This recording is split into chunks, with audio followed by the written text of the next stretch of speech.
The new Sire basses have arrived and we got some cool stuff like this beast of a bass here. But today let's start with the V6, a super light bass with an awesome looking sandblasted ash top.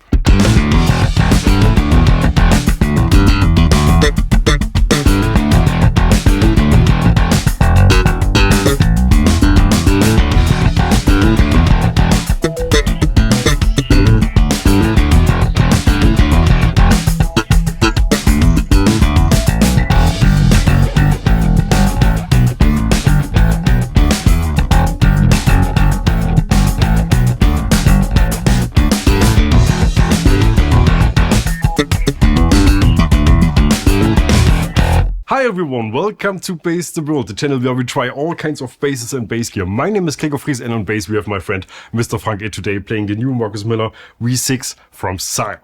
This is the version in 3-tone sunburst, but I also make them in butterscotch, black, blue, white and red.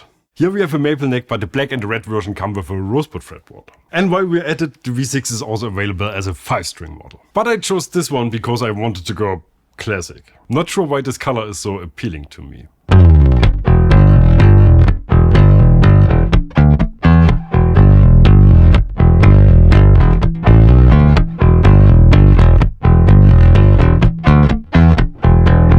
Let's start with the neck because that's the most remarkable thing about this bass. Hard maple, a C-shape on the back, 34-inch scale, 38mm width at the nut and a bone nut to be exact. But now comes the real good stuff. We have a 9.5-inch fretboard radius, which means it feels round like a vintage bass, which in itself isn't super special yet. The fret ends don't look super pretty if I'm honest, but they're so smooth. This is the standard I'd love to see with every brand.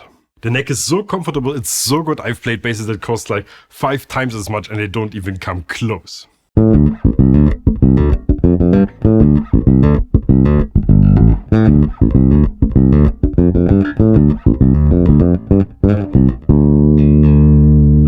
Surprisingly, the body is made from mahogany. What you see here is ash sitting on top. It helps to maintain the classic look, and since it got sandblasted, which turned the natural wood grain into this awesome looking 3-dimensional finish, it has a bit of a vintage vibe to it. This bass is also incredibly lightweight, around 3.5 kilos, which means they cut some chambers into the woods before they joined the body halves. Can you hear that? Different. The neck is bolted on, the access to the truss rod sits here, which I love, and that's the construction pretty much covered. Let's move on to the pickups and the electronics.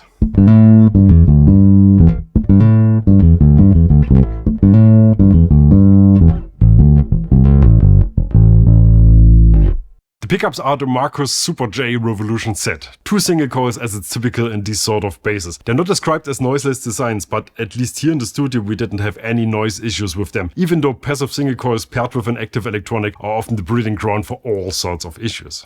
The electronics are, as it's typical for Sire, rather complex. We got a total of 6 controls. First a stacked pot with volume and a passive tone, then a pickup blend, stacked mids and highs, and finally a bass control that deactivates the entire active electronic if you pull it. This configuration is very powerful. It's so flexible I can't imagine any scenario, any style where you couldn't use this bass. Maybe when they hired like a trumpet player. But I'm not gonna lie, I would love to hear this with some top of the line pickup, something like the Klopp ones that I have in my Sandberg basses, just to hear how far these can go. But let's not get off track, let's hear some slap bass instead.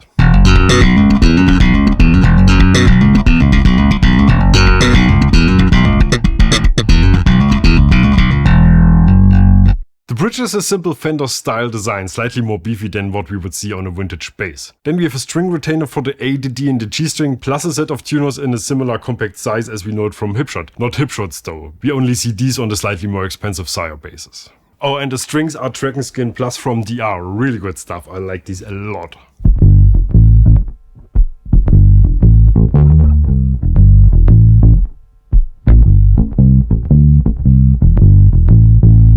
Yeah, this is a great bass. The weight, the super comfortable neck, the versatile electronics, these will sell by the truckloads, no doubts about that. The Sire V6, if you want to try one out, check the links in the video description below. We're working with a bunch of dealers who sell these basses, and if you order this or anything else through these links, they will know we sent you and pay us a little kickback, which is the easiest way to support the channel. If you decide to do that, thank you very much. Here's another Sire video, here's a fabulous bass short drop, and here's me saying bye. Bass the World.